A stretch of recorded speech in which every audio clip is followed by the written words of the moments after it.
Shane described like where Anthony is at right now is it's a process, just a process you guys are going through with where he is in his development track. Obviously, it's changed from early in the year when it was about reps. Now he's behind the scenes. But from your perspective, what does that process look like, and how do you kind of gauge, I guess, where he's at, how he's progressing, kind of in the spot that he's at right now? Yeah, it's just staying really consistent within that weekly process, which becomes a daily process, right? What does Tuesday look like? What does Wednesday look like? We have our meetings, our walkthroughs, our practices.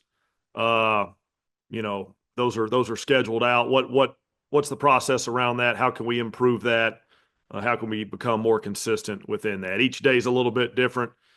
Each day has a different emphasis for a part of the game, or maybe something we're focusing on, or maybe something defensively that they're really good at, or we really got to dive into mentally. It's a consistency of the process and just sort of attacking that. And sometimes for a young player, just figuring out exactly what that is, exactly what that looks like, and having a chance to really evaluate that and sort of put that good plan together, put that good sort of weekly process, weekly plan together. So he's working through that. He's working hard.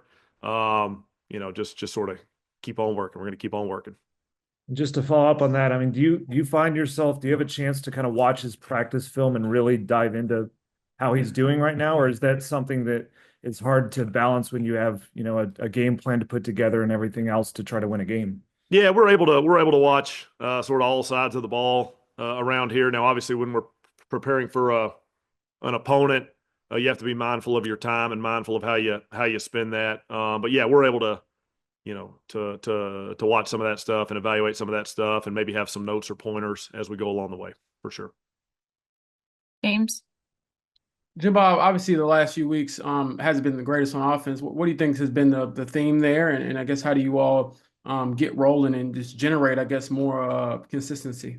Yeah, we're it's consistency. It's consistency drive to drive, quarter to quarter, game to game, that we would love to find more of. We're able to have those big plays, those explosive plays, but just drive after drive, consistency, really being able to control the ball and move the ball and manage that in a couple different ways, which you need to do in this league against those top opponents to have a chance to win. We played a couple good opponents, good teams, good defenses, and I thought, gosh, if we were a little bit more consistent, that would have helped our team out and given us a little bit better shot to go win. So we got to do a better job. Myself, sort of starting with me behind the scenes, we got to go, coach these guys up better and put a better plan together and have a great week of work this week. We got another tough opponent we're playing, and they just come week after week in this league. So it's a big challenge for us, but just sort of increasing that consistency, I think, is really important.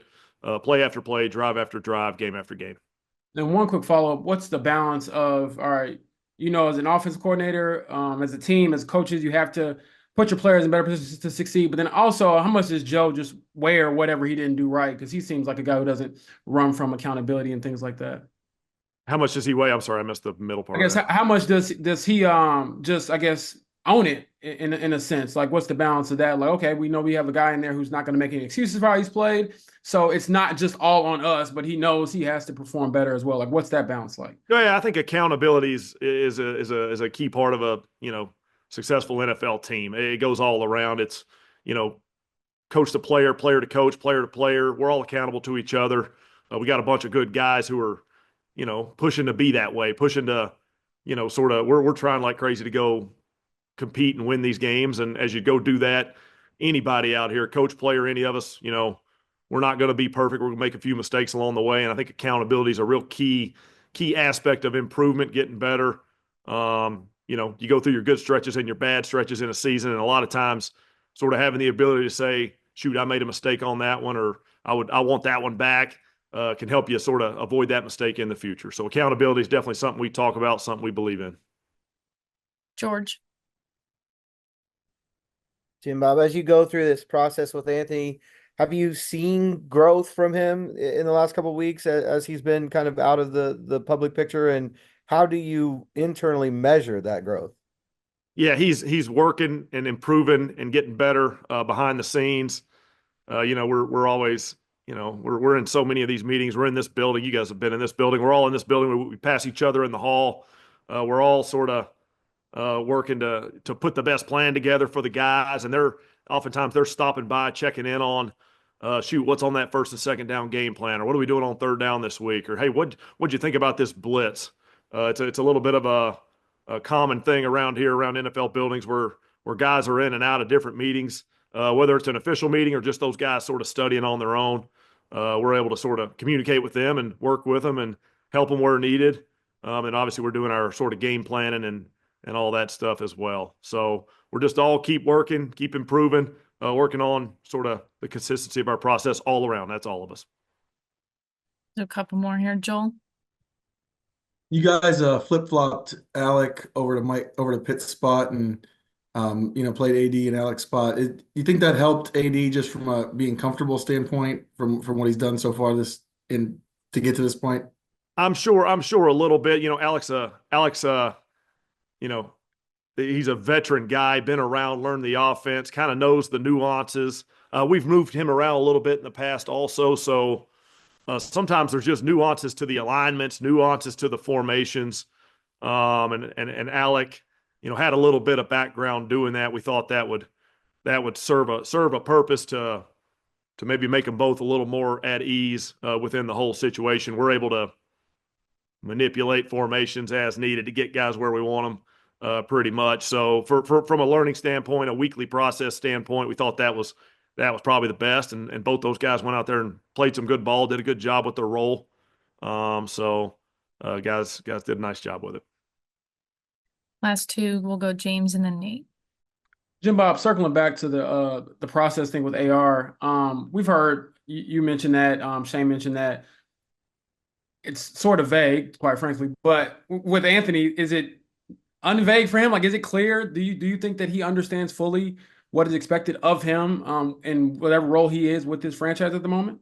Yeah, I think it's more in our interest to be less vague with him and a little more vague with you guys. I don't always love coaching guys through the media. I like to coach them for real, and yeah, we're trying to communicate like crazy. We're teachers, and thus we're communicators at our core. That's what we do as coaches. If something doesn't get, if something doesn't quite happen the way you think it should, a lot of times as a coach, you probably ought to look at how you said it. How did I coach this guy? How did I teach that thing? So we're making sure that we detail that out. We're making sure that we have a good plan for that, so that we're